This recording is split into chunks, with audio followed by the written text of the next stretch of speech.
It's like croutons in a soup. Don't turn down any opportunity, whether it's a camp, a clinic, because you never know literally who's watching. Make your own decision and stick with them and know they're the right decisions, right? And even if they aren't right, don't regret them. He didn't know creatine existed. So you got some creatine? He's like, oh yeah, lift heavyweight. Shipped across the border. I shipped across the border. Shipped across the border, man. Welcome back to Shipped Across the Border.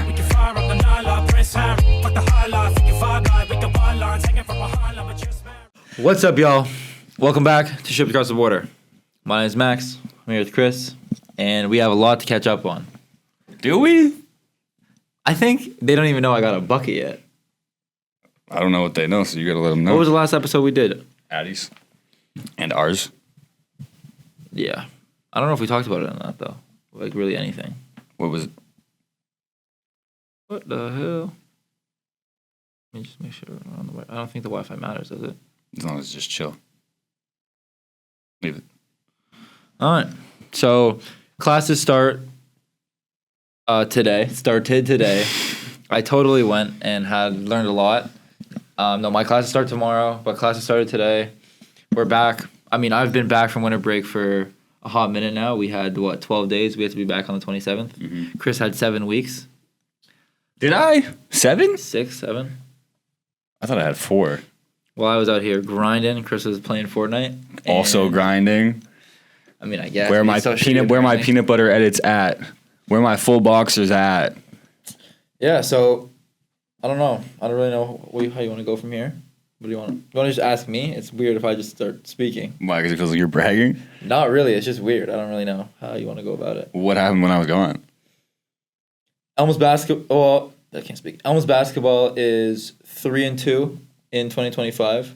We were 0-11 and out of conference. We really struggled, but we've started to put it together. Practices have become really competitive, really high energy. Everyone's really, really focused, and we seem like we've turned a corner in terms of culture and maturity, and we're really starting to build that foundation.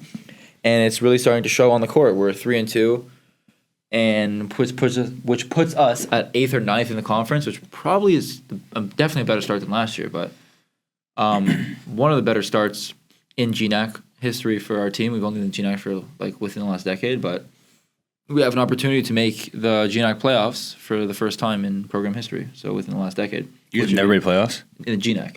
Ah. Which is in the last decade. Which would be really, really cool. And fortunately, I've been able to be a big part of that in an on-court role for the first time in my career, really, because obviously mid-high freshman year, didn't play at all, didn't even get on the court once. We could be down 100. I was not checking in. Shitty. And then last year I played just in garbage time and stuff, so the minutes I was playing were not affecting the outcome of the game, really. Shitty.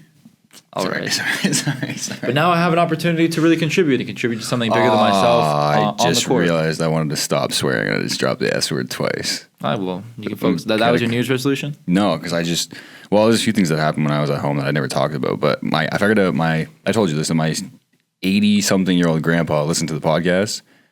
You don't really talk to me when you go home. You just play Fortnite. Huh. So well, my 80-something-year-old grandpa, who doesn't have a phone, who doesn't have a radio, who doesn't have a television, listened to the podcast. And so I heard about what, this. a potato? I don't know. I actually don't know how he listened to it. Okay. But he said he listened to it, and he was just glazing the Nancy Davis episode. He's like, it was incredible. It was a great interview, all that stuff. And then in my head, I'm thinking, if he's listened to any other podcast, I sound like a raging swearmonger that just doesn't have a filter. I was like, oh, that's awkward. And then I got an email from my old priest saying that he listened to the podcast, and he was telling me that he enjoys it, whatever. And then he put P.S. I was a little bit appalled by the amount of swearing used. So I'm going to try to dull back on that. All right. Yeah, so where do we go from here? I mean, a lot of positive things have happened. I feel like a lot of the hard work that I've put in is starting to show. I'm definitely not where I want to be or where I know I'm capable of being by the end of when it's all said and done, but I'm taking a really, really big step this year. So last year I played in 7 of our 25 games in 14 minutes total, so averaging 2 minutes a game in the times I got in, 14 minutes total across 7 games out of our 25. This year I've played in 12 of our 16 games, averaging around 10 minutes a game. almost every game has been in rotational minutes of where what I was doing was actively contributing to something that was not already predetermined. Up or down 20, 2 minutes left, like the game's already determined. But yeah, so I'm contributing to that. And I've had some pretty big games. I hit 3 threes versus Gordon. And that was a good team that we played against, and we came up just short, but we were down pretty big in the first half early, and I came in and kind of lit a spark onto the team. We ended up going to halftime up 1, and we made it a competitive game versus a very good team. And I feel like that kind of helped us turn that corner. We realized we are capable of competing with good teams. We are capable of producing a good product. And if some people in that game stepped up big, like Jaden stepped up big in that game, and he's been a big part of what we have going right now in that rotation at that guard spot. Adam had a good game as well, who's another person that was maybe overlooked at the beginning of the season and has started to carve out a role for himself as well consistently. And yeah, so that was I feel like that was a big turning point for me. I had made a couple, like for example, versus WestCon, so I started off the season in the rotation playing pretty consistently, but I wasn't shooting the ball great, and that's what I'm out there to do. And so my minutes decreased, and then we played WestCon, and I got in garbage time, and I lit it up. I hit 2 threes in a row, had a nice layup. That should have been an and 1 on Jonas. Jonas fouled the shit out of me. Should have been an and 1. But anyways, and yeah, and so then playing time was back and forth, but then that Gordon game really, I felt that was kind of like my coming out moment of where like I'm here, I'm capable. Moment? Coming out of my shell, showing I was really capable of doing this for real and being a real contributing college basketball player. And yeah, and so far this year, I have 2 starts, which is kind of ridiculous. I started in our first conference game and in our first win of the season versus JWU. Didn't get a bucket that game, went over 2, but had a couple steals, couple rebounds, couple assists. Just overall had a good game and contributed in a bunch of different areas, which is crazy because at one point I really thought that the only time I would ever start a game in my college career was on senior night. So it's crazy that to make from that thought and even though I believed in my abilities wholeheartedly, I was working so hard for so long and not seeing the results that I would have liked to, that I was like, will my time ever come type of thing. Not that I didn't believe in myself, but that's kind of that mindset. But my time definitely came, and I was patient, and it was awesome. It was such an amazing experience having my name called out. My name was called out last because I am the highest number. I'm number 24. From Vaughan, Ontario. Yeah, here Max Dustin roll. And I was so like amped, just like I didn't even dab up the refs. I just like so amped. It was crazy. Everyone was like everyone was going crazy because they knew like how much it meant for me, like our team. Yeah, what was your handshake at the end of the lineup? I put my arms out and Coach Rice patted me down. Check no guns on me because I'm a shooter. You know how it would be. And I also got another start after that versus Dean. That game, they're a very good team. They're at the top of our conference, and we competed them pretty hard right till the end. I didn't play. I played like 7-8 minutes in that game. Didn't get one to fall for me, but had some other contributing plays. But yesterday, we beat Colby Sawyer a couple of days ago, and I hit a really big shot in that game. Like about 6 minutes left, up 6 to put us up 9, which is huge. And we ended up winning that game. And then now we're on a 2-game win streak because we just downed Mitchell College. The longest win streak in Elm's history? Not chill. No. They had teams that like won games in the tournament. You're clowning. Maybe in recent. No, we won 2 in a row last year as well. Actually. Did you? Yeah, we beat Dean and Plymouth. Both like this is the year, and then it was like 18 in a row. Yeah, and so yesterday we played Mitchell, who was 10-5 going into it, and going into it we were 2-2 in the new year, but 2-13 total.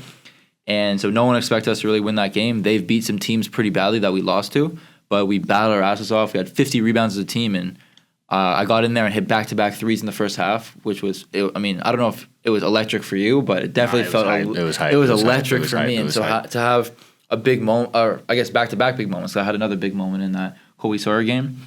But to just be in a position to contribute and to make big plays and to be trusted, like, it's a really, really good feeling. And I never felt any less a part of the team when I wasn't playing, but it's a completely different experience when you're, as a college basketball player, when you're going out there and making big plays and when you're contributing to the product that's being put out on the court specifically, not just in practice and with positive energy and culture and everything like that. Like, 'cause there are definitely a lot of people that contribute in other ways that aren't on the court, and I was in that position for quite a while, but it feels really good for our hard work to pay off and to be in a position to contribute to what's going on the court. I was also named team captain for 2025, which is a huge honor. You and Adam? Me and Adam. Are you the only 2 team captains? Yeah. Damn. Yeah. And so it feels good to be recognized because I feel like I am one of the guys that is doing the right things, of putting in the work, of taking care of business off the court, academically, helping other people whenever I have the opportunity to, whether it's in the classroom, whether it's with plays, or whether it's just life, like being a guy that being someone's a shoulder for people to lean on. I also feel like it's interesting because both Adam and I have been in a position where we both started games this year. We've both been the last person off the bench in garbage time in games this year, and now we're both found ourselves with roles in the rotation. So we've been in everybody's position, so we can relate to everybody and have those tough conversations with people that might need them. And yeah, it's such an honor to be recognized like that and have that responsibility. And I'm super proud about it. What did it take for you to go from a guy who was averaging 2 minutes a game to where you are now? Just consistent work ethic, just consistent work and faith that my time will come, even when it felt like it might not, and just showing up every day. And these things that I was doing when I was at Madai, of getting shots up on game days, of staying after practice, going early before practice, shooting on off days, working out during winter break, staying, like, is the things I'm still doing now. Like, I still got shots up before the Mitchell game, even though I knew there was a high likelihood I would get in. And I'm still working on the same things, working on the shots that I would be getting in games, trying to be intentional about the work that I'm doing, making sure that I'm practicing perfect reps. Like, ideally, I want to shoot the ball with the seams rotated, because that's when it feels the best for me. So it might not be like that every single time in the game, but the more I practice perfect habits, the more naturally they'll come out in the game when I let my instincts take over, and that's what's been happening recently.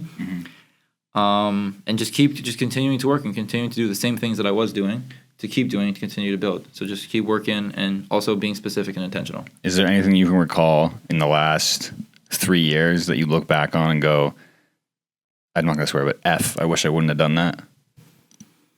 Yeah, I mean, I think I made a realization relatively recently that I've always known I shoot the ball better while it's on the seams and it's lined up. But because college basketball is fast paced, I have a little bit of a lower release point. I don't have, and especially because, like, people, when I get in the game, people know I'm a shooter. I've shot 90% of my shots are threes. I've shot 29 shots this year and 26 are threes. You shot something that wasn't a three? Oh, the one dribble pull up. Couple layups. You have a layup? I have a layup make. Layup in transition on Jonas M1. I just talked about it. Wake up. Sorry. And I have a fadeaway because I was feeling myself in the WestCon game. I shot a mid-range turnaround fade. And then you had the one dribble pull up against someone earlier in the season. No, that was last year. No, that was definitely this year because you caught it on the wing. Did not shoot one dribble pull up this year. You had to have. Nope. I swear to God. I've only shot threes. You've only seen me shoot threes. No. I have not shot a 2-point bucket at home. Yes, you did. No, I didn't. I swear to God you did. I have not shot a 2-point bucket at home. Someone clip it. Find the film. What was I talking about? Mistakes and things you remember. I wish I didn't do that. So I just told myself, you know what? And also because I need to get the ball and shoot it quickly, and rotating the seams may take a half a second I can't, or not half a second, but a fraction of a second I can't afford when I'm being chased off the line or in the game, speed of the game, super fast, lengthy closeouts, everything like that. I said, scrap it. I'm just gonna catch it how I shoot it. And I was practicing for a while. Like, honestly, since, like, Madai, like, just catching it and shooting it how I catch it, because that's what I thought I would be doing in the games. But I think that was too much of a perfectionist mindset, because my goal should not be to shoot the ball rotated onto the seams 10 out of 10 times. It should just be, like, previously I was doing it, let's just say, like, catching and shooting on the seams 2 out of 10 times, just whenever it was passing me like that. And those were probably the shots that I made. And if I, instead of trying to get that up to either 10 out of 10 times or nothing, recognize that if I can get it up to 6 out of 10, 7 out of 10, even 8 out of 10 times, it doesn't have to be perfect, but that would drastically increase my shooting percentage.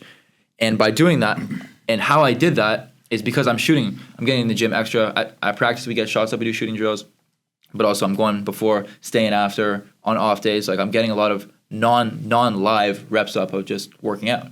And if I can be really intentional in those 200-300 reps a day, including practice and outside of practice, and just focus on every time lining the ball up onto the seams, getting my hand speed quickly, getting my, like, wrist loaded, and just getting everything perfect, not like perfect in practice of, like, how I want to shoot it, that in games, without, like, if you can flip that switch to those natural instincts, naturally I will rotate the ball to the seams more often without thinking about it, because I've built those habits up in practice intentionally. And just not putting that pressure on myself to either it's 100% or nothing, and just try and improve. And right now, let's just say I'm at 6 out of 10 times I'm rotating to the seams when I catch it naturally. Hopefully, if I continue to work on it intentionally in my own time, it will get up to 7 out of 10. It will get up to 8 out of 10. And it's never going to be 9 out of 10. It's never going to be 9, 10 out of 10 times. Like, even the shot I shot in the corner in transition wasn't lined up on the seams. 'Cause I caught it funny and I just was open and I shot it and it went in because it's still capable of making shots when in unideal circumstances because I am a good shooter and I work on my game a lot. But I've seen my shooting percentage, like I predicted, I've seen my shooting percentage skyrocket since I've made that mental switch. Mm-hmm. Like since then, I'm 3 for 4, I think. Yeah. I think since I made that, this was honestly relatively recently. Mm. I was shooting like below 30% for like a good portion of the season because I started off the season 1 for 10. Now I'm 9 for 26. So I started off 1 for 10 and I've made 8 in my last 16. Yeah. But I wish I made that mental switch sooner of not trying to be perfect and not either all or nothing and just focus on that progress. And I would have probably not started off as slow as I did and maybe even be in a better position now because I would have had those habits compounding for longer. So your perfectionism almost held you back. Definitely held me back. And one of the things that helped me realize that was the book that I'm reading right now. Which is? It's The Power of the Growth Mindset, or it's something about growth mindset. It's by the person that invented that. I'm sure a lot of people in the audience have heard about the growth mindset, the fixed mindset, but it's the person that invented that, and it really goes into detail and gives examples about businesses, about family, about sports, and how powerful it is to have a growth mindset and focus on getting better and changing things. Not focus on changing things, but you can change things. Things aren't fixed for you. You're not just because you're not maybe a good reader, I'm a terrible speller, but just because I'm a terrible speller doesn't mean that's like innate in me. Like I can work on that. Or just because you're not a good shooter doesn't mean you can't work on that and get better. It's not like you're fixed with the cards that you're dealt. Like you can alter that. And but one of the big things that the author, I don't remember her name, explains is people with a fixed mindset often get consumed by perfectionism and they try and be perfect. If it's not perfect, they can't do it. Don't do it at all. Because they want to. It's just if it's not meant for them, if it's not perfect. And those people with the growth mindsets can realize it might not be perfect now, but if I keep working at it, I can keep getting better at it. And the goal isn't to be perfect. The goal is to be better than I was previously. Mm-hmm. And yeah, that's kind of a little rant. I don't really know how we got there, but everything. I'm trying to think what else I want to put on the table that has happened. How was it play against Vermont? Oh, that was fucking crazy. There's so much for the no swearing rule. It's out the window. That deserves the emphasis. Yeah. Those guys were some as a collection the best basketball players I've ever played. Like, obviously I've played with players that are really, really good, but as a collection of people, those are the best basketball players I've ever seen in my entire life. I don't know. I only saw the thing. I don't know if you posted it. Yeah, where he was dunking it backwards. Dude, and stuff. He caught a backwards lob from outside the charge circle, and then he had a lob where this guy's neck was above the rim. Dude, he could have bit the rim if he wanted to. He was and he was still going up. Like he caught it. He could have hung on the rim with his teeth. Bro, he could have touched the top of the backboard. Yeah. They're an unbelievable team. They're probably going to win their conference again this year. They won their conference 6 out of the last 7 years, been to the tournament, had upsets. They're a 12, 13 seed, going again and playing against a Duke last year. I think they played against Duke last year as a 12 seed and they were a 5 seed, I think, or something like that. But they're going and playing against, they played Auburn in non-conference this year. They played top teams. Mm-hmm. And listen, they 80-pieced us, as you'd expect. Listen, we're also a team with lax size. Yeah. And so to play against a team that is so massive like that and competes at that level with that physicality and athleticism and just height, it was difficult. I think teams that may be on par with us, but just are more, for example, a Mitchell, who we beat, but is way bigger than us, might be able to not lose by 80, might be able to lose by 50 or 60 just because they can get a couple more rebounds. Well, apparently not. Also a couple more shots. Yeah, apparently not. But you know what I mean. But it was an unbelievable experience. There was over 2,500 people there. The people in Vermont. Not to diss on Vermont. I don't think there's much to do there. And so their fan base is so big. They're throwing out T-shirts. It's like an NBA game. Yeah. Throwing out T-shirts. There's concessions. It's crazy. It's it was ridiculous. And it was such a cool experience to be a part of. I went 0 for 3 from 3 that game. Unfortunately, Aiden actually came down and threw me behind the back pass in transition, and it just rimmed out, which was super unfortunate, and I was disappointed about that, but I kept telling myself that I'm meant for bigger moments. At the end of the day, this doesn't count for anything, and our goal is to make the playoffs, and maybe missed a couple threes there, but I hit a couple big ones that will contribute to our, hopefully, playoff berth in the future. So I'll take those misses because water always finds level. Could you imagine how fun it would be to play basketball if you were 6'6" and touching the top of the backboard? Dude, he was 6'9", first of all. Really? Yeah, oh, yeah. 6'8"? I couldn't tell. Dude, they had a 6'9" forward that was one of the best shooters I've seen. He was sparking, and Andrew closed out on him, and didn't even phase him. It was like he wasn't even there. And Andrew's obviously like 5'8", and he's like, or 5'10", let's just say. Let's give Andrew 5'10" in shoes. Let's give him 3 extra inches for no reason. And like even like a kneel contest did nothing. He was like, I think he's like 4 for 4 from 3. And That's how I feel when Savage pulls up in the mid-range, bro. Doesn't matter who's right here. You're glazing. Maybe, but like it's tough. Yeah, but it's not, dude. This guy is 6'9" and shoots 40% from 3. That'd be so. They actually had a couple Canadians. Brad knows one of the guys. What? So Brad reposts. Of course he does, bro. Brad, this guy named TJ Hurley, who's their best player, actually. I'm pretty sure. Did I ever show you that list of players that Brad said he worked with that I should like watch their film? No. He was in that list. TJ Hurley, Elijah Hilton, or whatever the fuck his name Nigel is. Hilton? Nigel Hilton, sorry. Justin Chase. Yeah, so Davion Lee. all those guys.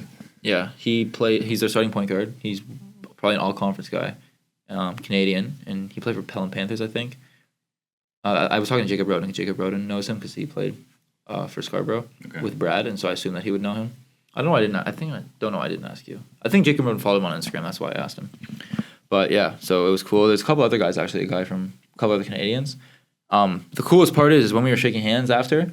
I must have been on scouting. I must have been on their scouting report because one of the coaches after came up to me and said, "What part of Canada am I from?" So it was kind of cool to like be recognized like that. You know, it's kind of cool. But no, it was an unbelievable experience and second Division I experience. But that was like not night and day. Like that team is so. What was the other one? Holy Cross. We only lost by like 25 or 27 to Holy Cross. So like we got 80 piece. Like this was. And it was a calm 80 piece. We were actually banging with them for the first quarter, I'd say. For the first quarter, we were banging with them, but then at that point, it's just like I said before, water always finds level. Yeah. And there's so much more talent. For the first 5 minutes of a basketball game, almost any team can compete with another team. It's just no, you can see teams just stomp teams. Yeah, sometimes, but like in that first 5 minutes, like no, I'm saying it was first 8 or 9 minutes. Even like first, 8 or 9 minutes, we were like within 5 or within 3. Like we were executing. No, I wouldn't say executing. We got a little lucky. Aaron had a couple put back lays over Giants that maybe were lucky.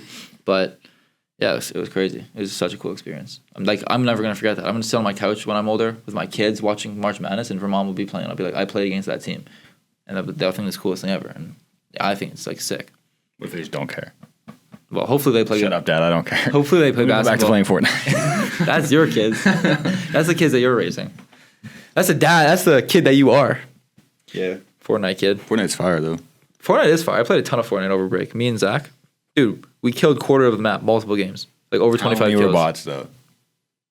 That doesn't matter. It does, because me and Dylan... How do I know what a bot is? Because you can tell how they move. Me and Dylan, we play... What if they don't have a chance to move? What do I just jump 360, pump them in the head? Can we head? be realistic? Because that's never going to happen. Dude.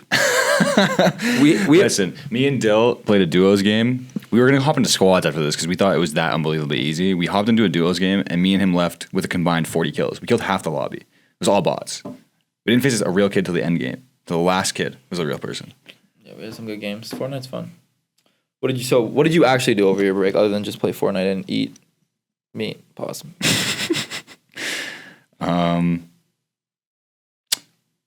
This is gonna be like a super boring answer. Like that's basically all I did. I lifted. I played Fortnite.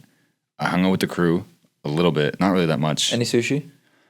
No, because Chubb was only home for like 2 weeks, and then he had to go back to Brock. So like, they drank a bit. I mean, I drove in a snowstorm. I drove in probably top 2 worst conditions I've ever driven in my life. Really? Bro, I had to drive 40, and I was driving in the middle of the road, and the only thing I could do was try and bounce between the ditches. Like I had to just hope for the best. It was pitch black out. It was bounce between the ditches. Yeah, bro. It was, dude. It was a blizzard. There was 4 feet of snow on the road, and when was this? New Year's? No, it wasn't New Year's. It was after New Year's.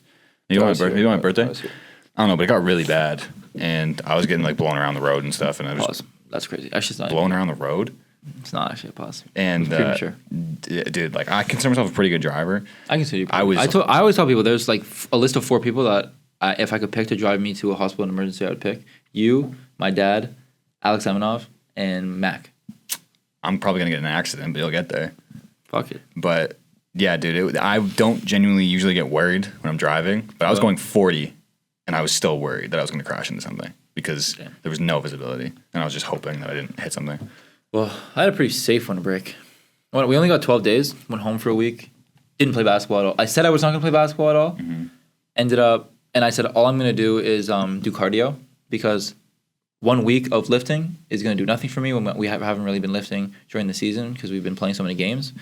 But a week of straight cardio would do drastic measures for my level of conditioning, especially because one of my roles on our team is like in our press, getting steals, double teaming, and just like have a natural knack for just tracking the ball in anticipation and getting steals and deflections, and so that's being taken advantage of in our defense in a good way. Like You I'm have being used in that position. deceptively quick hands for the people watching, like, Yeah. which I think is a side effect because I also Of think, being slow. yeah, because I also have pretty quick hands, and so does Sam and all of us. Because you have no other option. Like when you slide and you're getting beat, Or you should just be ass. the only thing you can that's not the do goal. when they get to the rim is hope for the best and just swipe with the ball. Like Yeah, if you're playing against I've someone, gotten really good at that, but also like just picking off passes for steals and stuff. And so I thought, but you need to be in really good shape for that.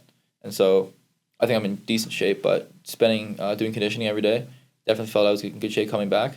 I did play twice. I worked out with my buddy Lucas at Tufts one time. And then I went to go in that. Remember I told you I went to go Monday nights with my uncle at Stephen Lewis. That's how I became a man. I got some hair on my chest because they would just beat the shit out of me. yeah. So I went back. much for the swearing I went rule. back and got my get back. Like me and my Recently? during winter break. I thought you already went back and got your get back like multiple times. No, I never have. Oh. I haven't been there like 5 years. These guys have not seen me in so long.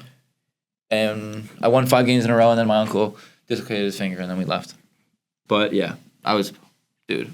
Were there some people? Okay, was it one of those things? It was high school 3-point. Where like in your head you're gonna come back and all these old dudes are gonna be like, "Wow, he got so much better," but they didn't really care. No, they were like, I was getting double teamed. And yeah. They know who you were. Yeah. They knew my dad. They know my dad. Like, yeah, I was killing them. Like I was 69-year-old Pete was like just coming over and just smacking the shit out of you. I was getting like 3 people jumping on me in transition. Like, Fire. yeah. And then the mom was going to fight, actually. Huh? I was going to fight. With a 40, 50, 60, 70, 80-year-old? Nah, he was probably like 45. He's good. He plays in like the Brodies, like locally. He's like 6'6" too. Okay. He's like a Serbian guy. And it was me, my uncle, and Bums, like by far the worst team. And Is your uncle good? My uncle's very good. Oh. Very, very, very good. So we were carrying. And he went up for a layup in transition. My uncle like tried to go for the ball, hit his hand like on top of the ball, which honestly isn't even a foul because your hand's a part of the ball. You're not getting that call in college basketball today But right now. he was claiming that my uncle was trying to hurt him, and that's not how you play basketball. He's also like a Serbian guy, so he's from overseas. So I don't know, they play differently. Softer? Yeah. And he was saying my uncle's trying to hurt him, and I was like, dude, like it's part of the game. That's why they call foul. And my uncle's like, I got him like ball up top, like I fouled him. Like he wasn't even trying to say he didn't foul him. He said, like, what do you want me to do? Get a layup? And he's like, you need to slide your feet, and all this like. Trying to teach him how to play a grown man, trying to teach another grown man how to play defense. It was imagine. But imagine you're 45. I also almost got into a fight because it's the exact same scenario. And he's trying to teach him how to play defense and how to slide his feet. And he honestly suggested he took a charge over doing that. Super disrespectful. Taking a charge at 11 p.m. on a Monday. Crazy. And if you, as a grown man, Try and teach another grown man how to play basketball. that's fighting words. He's also like, I mean, obviously I was the best player there, but of those, like, he's by far the best guy. Like by far Serbian the best guy? No, my Your uncle. Oh yeah, well then for sure not. If And they didn't even know each other. They don't really, like. If the guy He's kind of like a random who's trying to guy, teach the other guy defense is like significantly better than him, Then you it have comes to across respect as it. like I'm teaching you something. Yeah. If you're worse off, bro, shut up and hoop. And it was crazy. So I started saying some choice words. I'm like, dude, why are you guys arguing? People have work tomorrow morning. You're a grown ass man. Check the ball up top. That's what Go basketball. home and feed is your for. kids, bro. Like I was going off, dude. And then we ended up coming down. He was getting double team. Everyone knew he was gonna shoot the ball on this guy for game. He ended up missing it. Then he got his own rebound, threw it to me. I gamed it.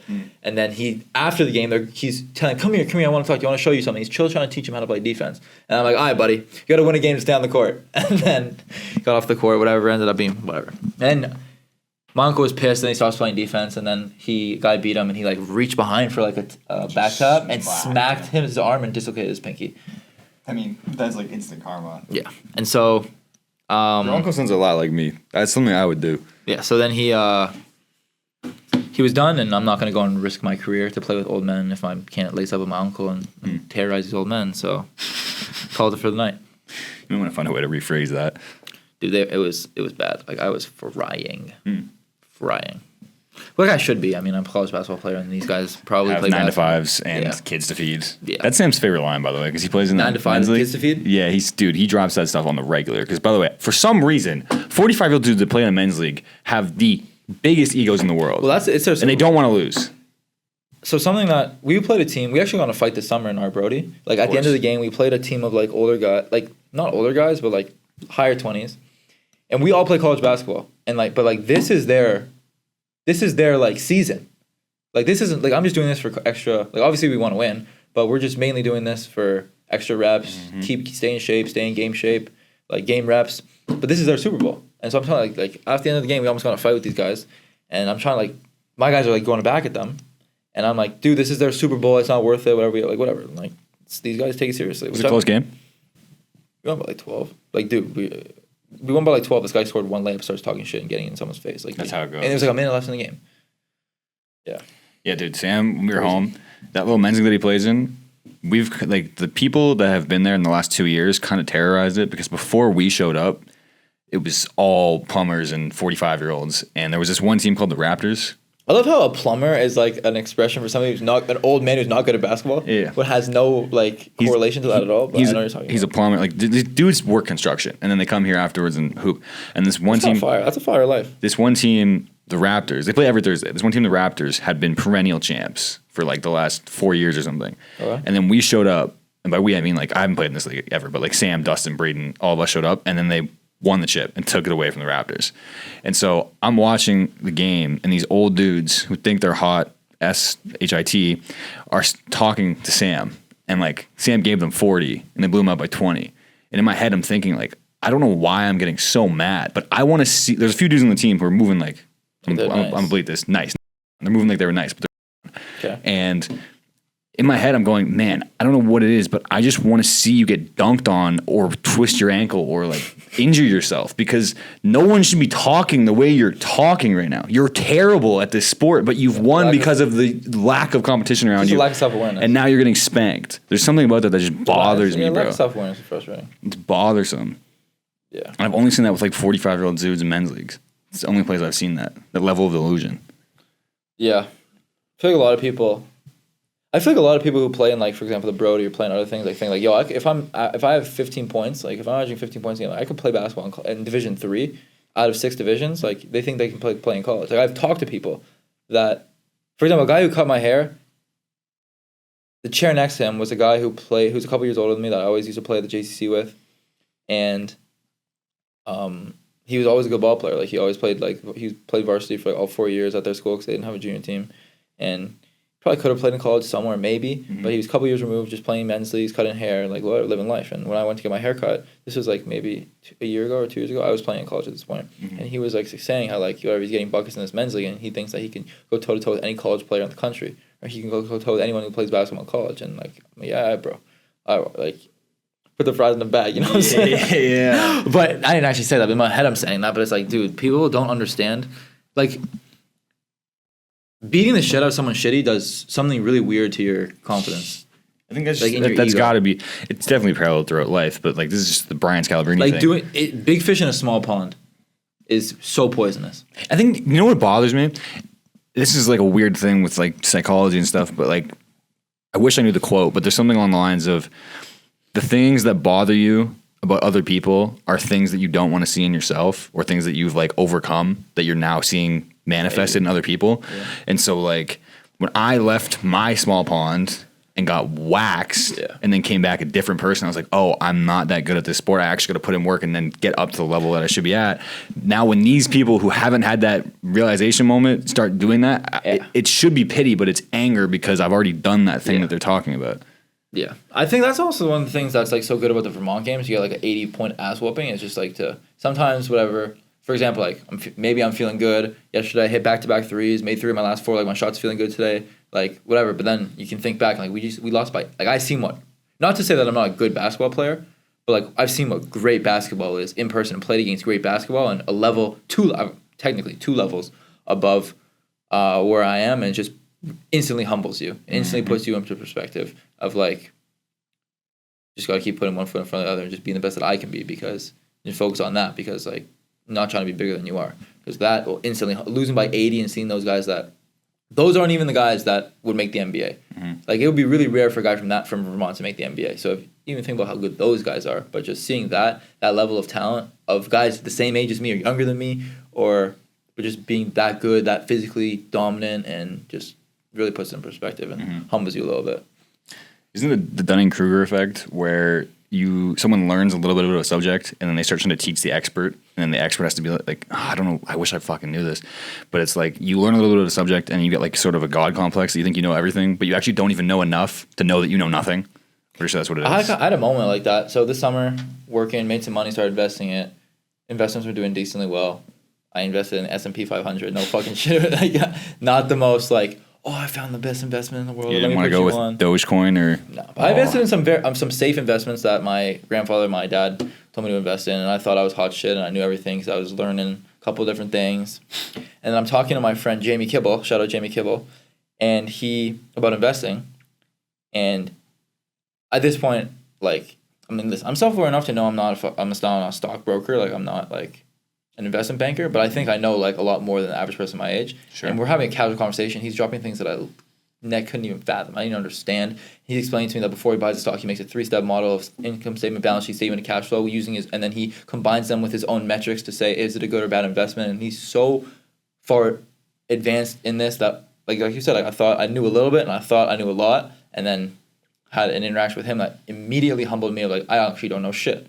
And now I ask him questions and approach it from a completely, initially I was trying to approach conversation of like a place of parallel, like I know this, you know this, let's talk. Mm-hmm. And then instantly I realized like I know this and he knows this. And I'm going to start asking questions. And I'm going to start asking questions, exactly. And I feel like those are super necessary type of things to have.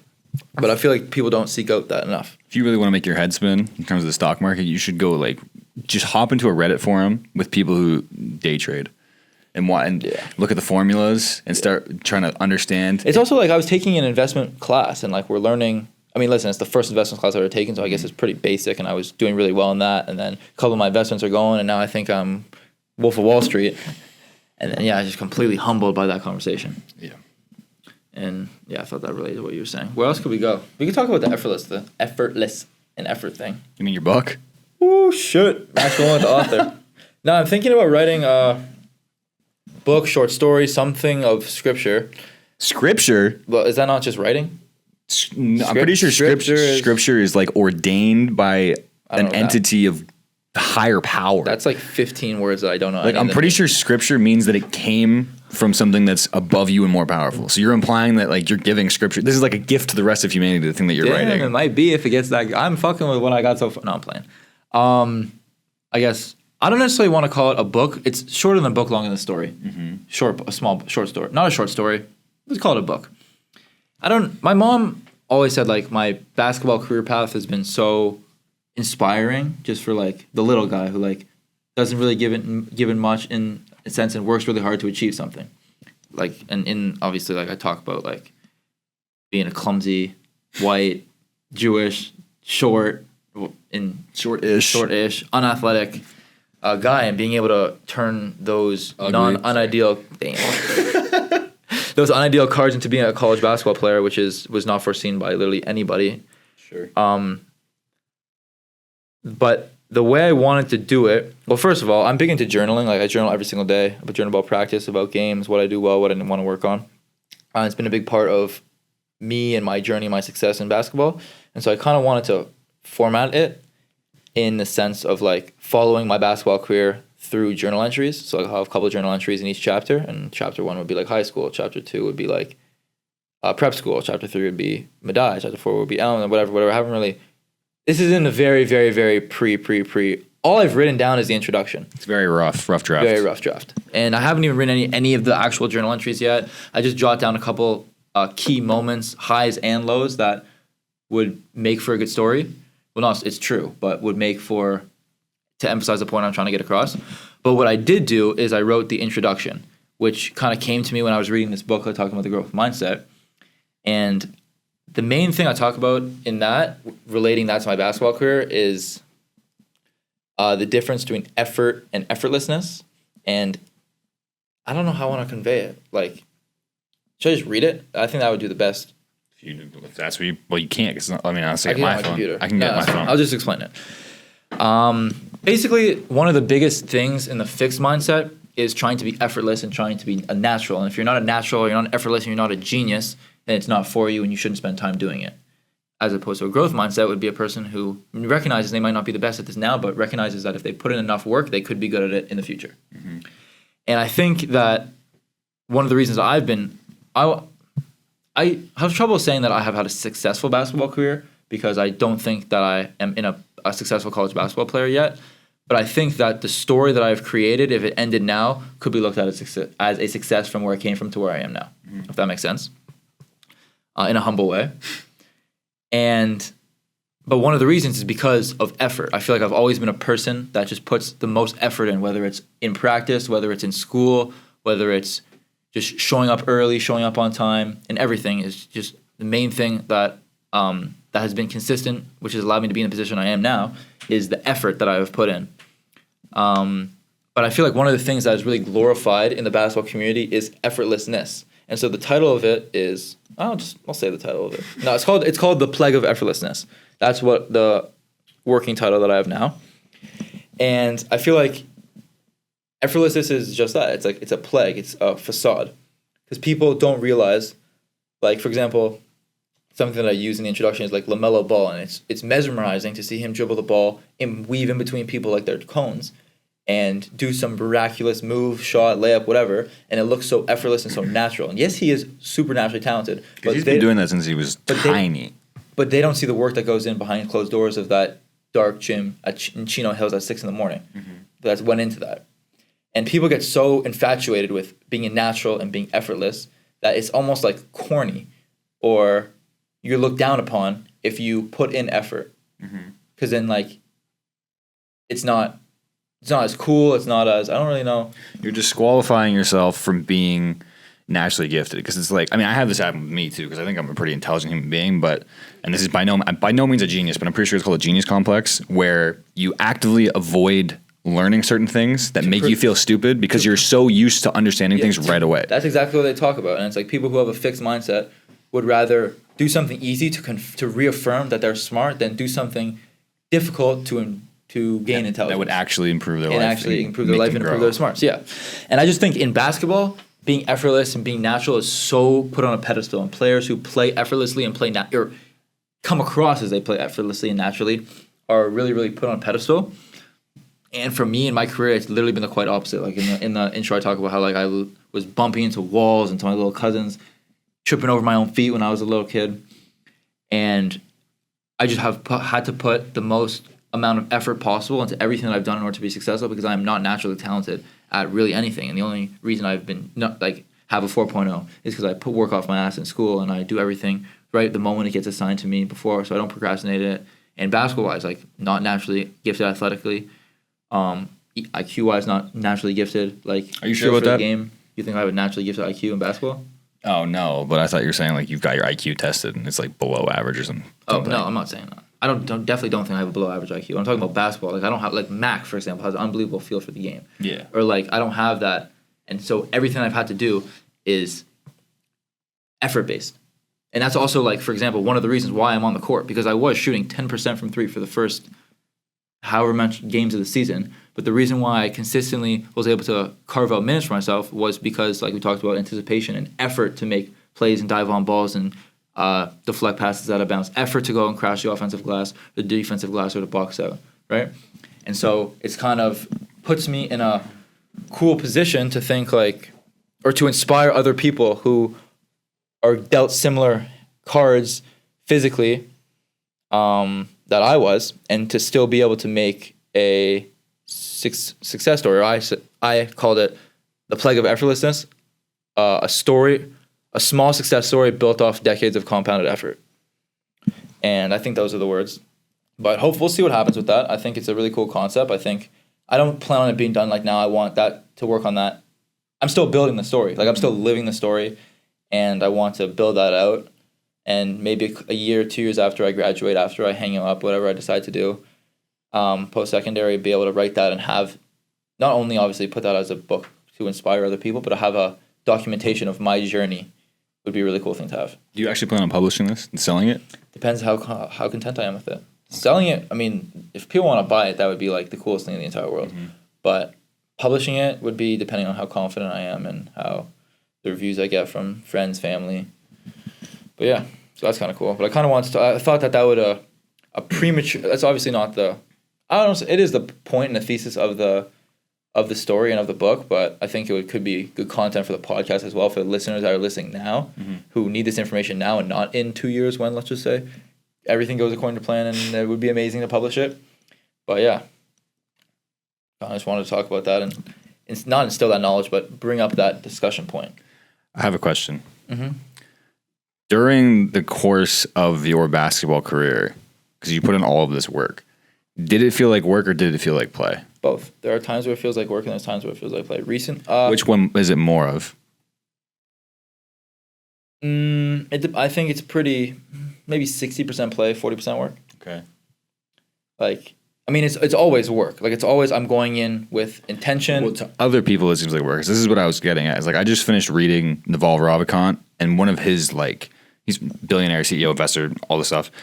One of the things that he harps on really hard in every single podcast and every single book is that you need to find the thing that to you feels like play, but to the rest of the world looks like work, because no matter how hard someone works, they're never going to be able to do it as much as you because you're actively enjoying the pursuit. Yeah. So then, I'll say like maybe 75-25 then, if you're explaining it like that, just because, yeah, probably like 75-25. Because if you hated it, no, I don't. No, I really enjoy it. Would you have gotten this far? Definitely if it was not. Genuinely work. Definitely not. I really enjoy it. I think, but what I was trying to say before is there are times where I enjoy it more than others. Like the times where like I'm looking forward to working on something new. Obviously, I enjoy it more. Like there are times where because I'm doing it so consistently, it gets mundane. But that doesn't mean I'm necessarily not enjoying it. Like I definitely do enjoy it.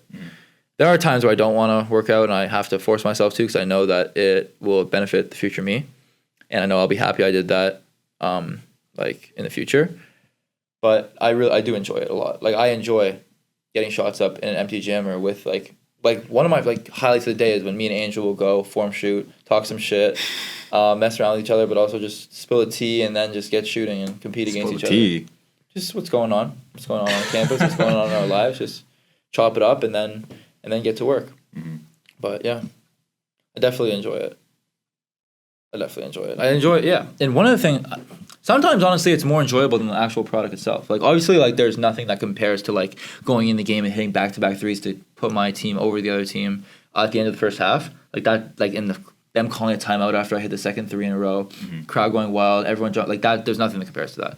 But throughout the ins and outs of the season, there is ups, there is downs, and there are times where you think back to the off season where all you had to worry about was waking up the next day and getting shots up or going to play pickup or stuff like that, and you look forward to that or you look back on that and you said that was fun. I wish I was doing that instead of maybe having to go to a tough practice or stuff like that. Like there are definitely times where those times are more fun and more enjoyable. I look forward to that more than like, for example, going to a late practice or going to a practice that we have a couple of days before the game where we know we're going to get ran hard, we're going to do tough drills. And obviously I enjoy doing that and I look forward to doing that, but just there's something about going to the gym by yourself and working on the specific things that you need to work on and you want to work on, maybe with people that are close to you, that is a different level of enjoyment for me at least. And it's hard to beat that too, because if someone like directly beside you is competing against you and they have to actively force themselves to get out of bed and go shoot shots, and then even through the process of shooting shots, they're only thinking like, I'm doing this so that I can get more minutes, so that I can do this,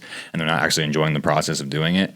Over long enough time span, they're just gonna burn out. Yeah, you're just gonna burn out. You're just gonna burn out, and that's why like I've noticed that with weightlifting too, where it's like, and I'm not really directly competing with anybody, but there's a lot of people who struggle with their health and they struggle to get in the gym, they struggle to do this. I could not be further from that group of people. Like I genuinely enjoy more than almost anything getting in the gym, lifting heavy things and doing that kind of stuff. And so it's never really a battle. So I'm never gonna have to like fight to get in the gym. Yeah. No, I think there's definitely times where like I would think like, damn, like instead of going to practice now, I wish I would be able to just work out, or I wish me and Alex could just go and get shots up. Like those, and Alex was like, for example, like even last year when not playing much and stuff and the season feels like it's starting to drag, we're not winning many games, like there was a time where you're like looking forward to like, I can't wait for the off season and I'm not in the position maybe that I want to be now and there's not really potential for me to get there this year. Like you're looking forward to, can't wait for that off season to get back in the lab and really continue to craft the product that I want to produce and continue to work on your game in order like that. That's a really cool thing. And I enjoy doing that a lot, sometimes more than the actual product itself. Yeah, what else do you want to talk about? We're on for 50 minutes. I have some things in my notes that I could bring up, Bring them up. or I could save them for next podcast. Well, next podcast probably would be with a guest. Okay, hold this. Sing to them while I go and get this. I was singing Up a Storm before. Okay. There's a few things that I've been noticing lately about life and like in the new year, and some sort of revelations that I've been pondering on that I don't know if I'm trying to bring action towards, but like actively trying to change things that are happening in my life. What are your New Year's resolutions? I don't believe in resolutions. Goals. Goals, I believe Things you in. wanted to put emphasis on for the new year. I'm assuming that's where you're going with this. Kind of. So like, Give tangible. Like, what are the things that you're specifically let me scroll here. emphasizing on? Basically, I don't know where this realization came from, but when I went home, like I didn't do anything, and it was a lot of time to like contemplate and think about stuff because there was nothing going on. We were making podcasts, all I was doing was lifting, and some of the thoughts that I had, I'm watching manifest in everyday life right now. So like, I wrote this down today because this kind of struck me and it stuck with me. I'm becoming much more attuned to people's body language and the kind of message I want to send to the world and how that's going to affect my success outside of school. Because like unconsciously or consciously, we're all saying things to the world with our bodies, with our facial expressions, with how we Definitely. move through the world. And like my younger brother just got back from the army, and before he left for Thank you for the your service. huh? So thank you for your service. Before he left for the army, I'm not going to say he was an unorganized person, but when he got back, They whip his shit. They whip he his ass into like shape. his entire room, everything's alphabetical. It smells like Clorox. There's plastic wrap on the sheets. Like after he left, like the whole thing is spotless and everything's in the perfect place. And I looked at that, and then I thought about my room at Elms, and I was like, damn, there is a drastic difference here. Chris sleeps in a bed with no sheets on it, just Not straight anymore. mattress. They're not on the bed right now. They are though. They were until you guys sat on them and took them off. You need a fitted sheet. You know, dude, I told Nancy today that I don't sleep with sheets on. You know what she said? You're ridiculous. And she's buying me a fitted sheet. That's what she said. You need a fitted sheet. Shout out, Nancy. This is not. I have one for you. This is not. I have multiple for you. This is not relevant right now. The thing that I realized, and this happened today too, because so we were in class down there in Maz's class, or I don't know if you know who that is. Yeah. She teaches managerial communications. Yep, took it already. And she stood in front of the class and she was talking about public speaking and doing all this stuff. And I've realized that throughout my, maybe not even high school career, but at the very least college career, I've had maybe 3 or 4 professors like actually remember who I am. Like Tom, Nancy, Amanda, and Jennifer, or Jennifer, or whoever the law teacher is. Murray. And I like You sort of said random ass. Caroline Murray. Caroline Murray. Yeah, you were off. So I always say Jennifer. I don't know why. And I started to wonder why that was. And like, maybe it's because you just sit in the back of the class on your phone playing Clash Royale. not true. But Definitely true. no, because like there are some classes where I genuinely participate and they just don't remember who I am. And then I was walking out of that class and I was looking at like a random, some dude that I think plays on the soccer team. And I was thinking, I was like, I don't remember his name at all. But I remember like 3 or 4 people's names who spoke up in the class. And I'm thinking like, there's got to be something wrong with the message that I'm sending the world, or something that I'm not You don't doing. think you're carrying yourself like you're important enough to know your name? Something about that. Like a very intense, deep realization. I was like, I don't know who the fuck that guy is. But whatever he's doing, I'm also doing it. Exactly. No one knows who either of us are. Exactly. And it was like a little bit jarring. And so now I'm like reconciling that. It's also part of the reason why I completely uprooted my room. Yeah, you And- did change around your room. and Kinda made looks it good. and made it presentable, because like I don't like it came from a place. I can tell you where it came from. The whole like I don't care what anyone thinks about me, that came from like early in high school when I'm trying to think how I want to word this. I think I can pick up something from that. It's like, on one hand, you can say like I don't care what anyone thinks about me, but on the other hand, of what you portray to other people is like that's a direct like channel to like who you are. Like what I portray to you is who I am, type of thing. Mm-hmm. So like if I could have live in a pigsty because I don't care what other people think of me, but at the end of the day, I'm portraying that I don't care about myself and I live in a mess. Yeah. And I don't care if you think that, but that's reality because that's what I'm portraying. Mm-hmm. You know? And yeah, like I was saying with the high school thing, early on in high school, I was listening to a lot of speeches. Like you listen to David Goggins or anyone motivational whatsoever, and the glaring message that comes across in any motivational speaker's speech is that you can't do what the 99% and do and expect to get a different result. Results. Yeah. Exactly. So in order to get weird results, you have to be weird. And so like I took that literally, and so I'm thinking like, well, these people have clean rooms and they all care about what they like look like, and they're so concerned with all this stuff that I just went the complete opposite direction.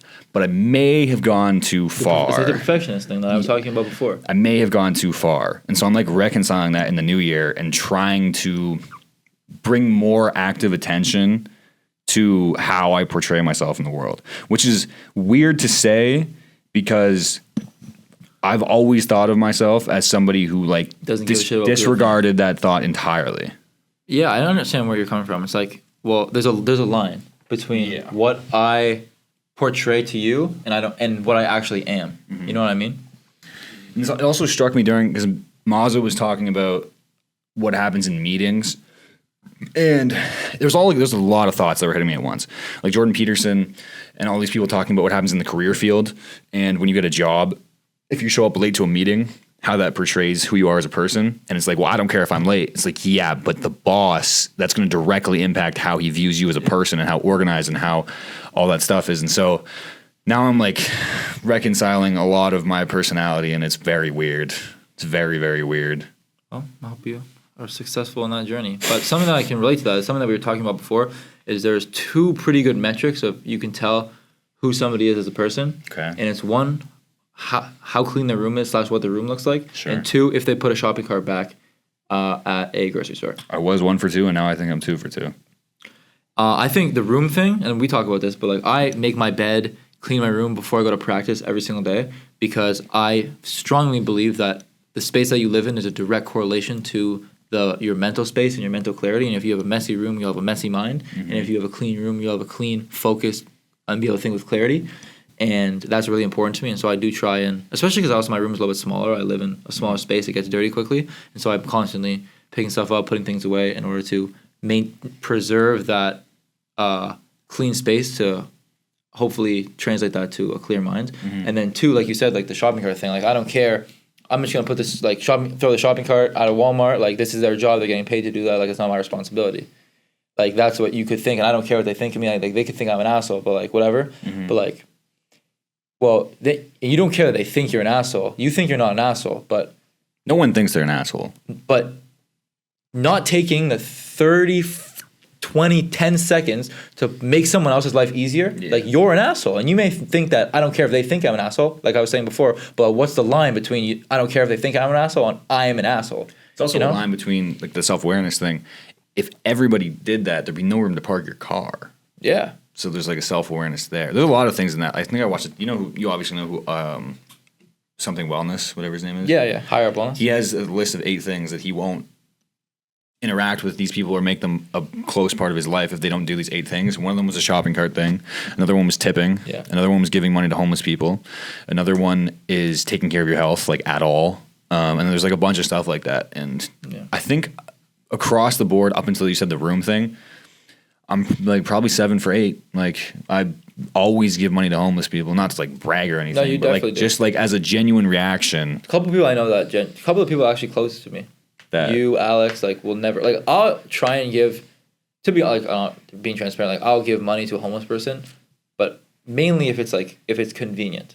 Mm-hmm. You know what I mean? There's a line. Like I'm not gonna hold up traffic to give them money. You would go to farther lengths than most people that I know, including myself, to give money to a homeless person. The same thing as Alex Semenov. I just believe in I believe in the law of reciprocity. I think that's what it's called. Where it's like if I put and it's not even the reason I do it. It's just like guttural reaction. You put good out into the world to come back to you, but also like that's just a side effect of like I'm just drawn to things like that. Like I do think that I'm internally a good person and I'm drawn to doing good things. I could build on that too. So before the WestCon game, it's kind of doing a full 180. Sure. Before the WestCon game, so my family was in that weekend. My family came to Curry and they came to Trinity.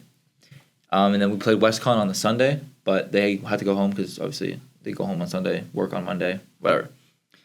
We just got blasted by Trinity. Trinity was ranked 2nd or 4th in the country at this point. We lost by like 50. Like Which they're one of was the, expected. Which was, I mean, 50 is a little crazy, but we definitely did not expect to win that game. But they beat the shit out of us. And as players, we decided that we wanted to have a shoot around the next morning to kind of get our minds right, whatever. And for our WestCon game, because WestCon game we thought it was more of a winnable game. When you say we decided, how many? Like the entire team put a message in the group chat. What do you mean we decided? The seniors decided to, and captain at the time, suggested that we did that to coach on the bus. And we go, and I go early because I'm like, I didn't shoot the ball well. Those 2 games that my parents were watching, which was frustrating. I mean, listen, full circle, like last year they came to 2 games, didn't touch the court at all. They came to 2 games, although I didn't get a bucket, I made other contributing plays and was on the court. They actually got to see me in action, which is also a huge step in the right direction. But whatever, I didn't make any shots, and that was upsetting, whatever. I wanted to go and get some extra work in before the game. I'm in my practice gear, getting ready to go into the gym for shoot around, and we're waiting for the girls' team to finish because they also played, I think, that day. And I'm the only person in practice gear. Everyone else is in their jackets, slides, sweatpants, whatever, which that will come into portion later. But somebody on the team, coach was like, Max, you don't need to get in your full practice gear. Coach said this? To me. He's like, you don't need to be in like your full practice gear. Like, I was in like practice shorts, whatever. I'm like, yeah, but I just don't want to I want to go hard at it and I don't want to sweat in my tracksuit, whatever. But somebody on the team was like, nah, that's just Max. Like, he just does that. Like, he just always does the most. Forward about 10 minutes, I'm getting shots up, trying to get better. And I look, coach tells us to get on the baseline. Look around me, I'm like, oh, holy shit. I'm the only person that's dressed. Every single other person was either not wearing shoes, wearing their jackets, still had their bag on, and shoot around was supposed to be at 10. And it's 10:05, and I'm the only person that's ready. So talk about the effort thing. It's like, sometimes, like my whole life, effort. Like I just put like showing up early, being dressed, being ready, working hard. Like that's the effort that I was putting in. Mm-hmm. And it's not cool. It's not sexy to put in effort. It's not sexy to come in and day of a game in your practice uniform and try and get better, especially when I wasn't playing well the first couple of days. And I got kind of clowned for it because like, oh, that's just Max. Like, he's just doing the most. Like, it's looked at as corny when you're putting in effort to people that value effortlessness. That being said, that wasn't the point that I wanted to make. That was just kind of a backtrack. But so then coach cancels the shoot around. He's like, everyone get the fuck out of my gym. He didn't actually say that. No. He's like, get the fuck out of my gym. Like, this it's so embarrassing to be a part of. Like, you guys just got our ass whooped yesterday. Sure. And now you guys are coming in not ready, not locked in. Like, this is why we're ass. This is why we haven't won a game yet. And rightfully so. And he ripped us a new one, like he should have. Like, we deserved it as a team. Mm-hmm. I'm gonna put that on myself because like it's my team. Even though I was doing the right thing, like they're my team. We're all a family. We do it together. We deserve that. Sure. Now I'm pissed because I left. My parents dropped me off early that morning, and then went back to the hotel, and then went to the airport. So I could have spent an extra hour and a half with my parents, who I only see 4 or 5 times during the school year. And I sacrificed that hour and a half to go to the gym to get extra shots up. And I was the only one that even wanted to be there. And coach canceled it. So now I'm the only one that's losing. And I was the only one that wanted to be there in the first place. And I'm the only one that's sacrificing something super important to me to be there. I was damn near in tears on the bus. I was so frustrated. And then I fell asleep. And whenever I'm really frustrated and I have one of those frustration naps, I get some realizations, and something that came to me, which is exactly what you were talking about before, is I don't do the right thing to be rewarded. I do the right thing because it is the right thing and I am a good person, and a person that is a good person does the right thing because it's the right thing. Mm-hmm. And I was maybe in that position at that time, not playing well, not playing much, and frustrated because people who were playing ahead of me, were doing less than me, cared less than me, or demonstrating that, and I knew that I would still be this effort would still not, I felt like it was going to be go unnoticed. Ended up getting in, that was the WestCon game like I talked about before, where I got in at the end of the game and stuff started. That was the first moment where things started to click for me, and I played really, really, really well. But I still kept, like, even to this day, like I just tell me, like I do the right things. I show up on time. I take care of my business. I work hard not because I want to be rewarded, but because it is the right thing to do, and that's the person that I am. And fortunately, those things have resulted in me being named captain of the team because of those things, having success because of those things. But I had to realize to myself that I don't do those things for that reason. I do it because that's the right thing to do. And if good things want to come my way because of it, then I will more than graciously accept them. I think Chris Williamson says, don't do it because everybody else will know. Do it because you'll know. Yeah. If you half-ass it, if you only give 50%, if you only do what's necessary, not what's required. Did I talk about that story on the podcast before or no? What? That right there? Yeah. No, I don't think so. Just Maybe you did. Getting some good stories over here. I don't know. Maybe you did. But I might be able to go into one more thing. Let me look at what I have here. We're over an hour. There's something about driving 8 hours by yourself In your thoughts. that sort of like triggers really deep emotional, psychological thoughts. And Especially doing it twice within 2 weeks. yeah, there's a few things that I have here. Like I have this thing. I don't know if you've seen in my room. When I went home, I found this book. Not even box. It's just like wad of cue cards that I used to have. Okay. And there's this thing I saw on TikTok that Jason something used to talk about, and I actually did it for a while, where when you hear a good idea or you see a good TikTok or you read a good thing in a book or you think a good thing, you write it down on a cue card, and then at the end of the week, you just flip through your cue cards and you just sort of ingrain it more into your brain. And I had all of these things written down on these cue cards, and I also have it in my notes here too, and a few of them that I like wanted to go over. And the first one is, not every seed sown will bloom, no matter how much you water it. And then the one after that is, effort without strategy is like planting seeds in concrete. And I really liked both of those, because one of the things I realized with the podcast when we were driving home on whenever that was, 22nd of December, we were listening to an Alex Ramosi podcast for like the last hour of the drive. And he was saying on the podcast, if you really want to get better, it takes a lot of conscious effort. And for like a long time, at least with the podcast specifically, I thought that effort was something that just happened from showing up. And so like I found myself 90 episodes deep into a podcasting career, whatever you want to call this, without having actually put a lot of conscious effort into getting better. And I realized as he was talking about it, he literally used podcasting as a parallel. He was like, if you want to get better at podcasting, what the work you should be doing is you sit down, listen to the podcast over with a notebook, and just write down all the things that you're like, the likes, the swear words, all that stuff, and removing those and then getting better the next episode. And for 90 episodes, I hadn't done that. And I realized I thought that improvement just happened, but it actually takes a lot more conscious effort than I thought. Yeah. You think that improvement just happened from showing up every day and just doing the thing over and over and over again? Yeah. Yeah, it's practice doesn't make perfect. Perfect practice makes perfect. It's like kind of the thing I was talking about before, about the rotating on the seams thing. A lot of parallels in this episode. But yeah, I know what you're talking about. And that seed like line. You're naturally going to get better. Yeah, but you're not going to get you're not going to maximize. You're not optimal. Yeah, and like you're going to reach a plateau because eventually you show up and all of your habits that have developed over 90 episodes just sit there and don't get better. Yeah. And so like the planting seeds in concrete, or the effort without strategy is like planting seeds in concrete. That sat with me, and I realized that like I've never been a good planner. Sometimes we get philosophical on this, Biddy. Sometimes. But I've never been a good planner. I'm very good at just going like 100% at something. But like I've hit a lot of concrete seeds a lot of times because of this lack of planning. Damn. Maybe 2025 is Chris's. I'm having a lot of realizations lately. Over the hump, a lot of realizations lately, and like it's a lot of talk, and it means almost nothing if I do nothing with it, which is annoying. But like I'm gonna try to put some of these things into action, because like I heard that Alex Ramosi thing about like sit down with the podcast and write things down, and I haven't done it yet either. I'm just we're sitting. on episode 98 now, so yeah, and I'm but like I heard that. Do something special for 100. We should. I think that is when we should do. Bleep that so they don't hear that, but let me know. I'll follow me. Let me know. But yeah, I think 2025 is going to be a very. That'd be cool. We can do that. Also, by the way, I don't know if this is actually 98. I kind of guessed, but it says it on Spotify what it actually is. But yeah, this year, this is all very random though. Like the whole changing the room, these realizations, they just kind of happened, and now I'm kind of just sitting with them.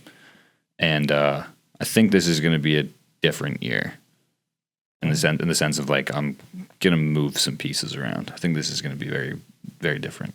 Wish you the best of luck. I think we're good. Run it up. Call it. Thank you guys for listening to us just yap about random stuff, thinking that we're philosophical. We'll be back for episode 99 in a couple days.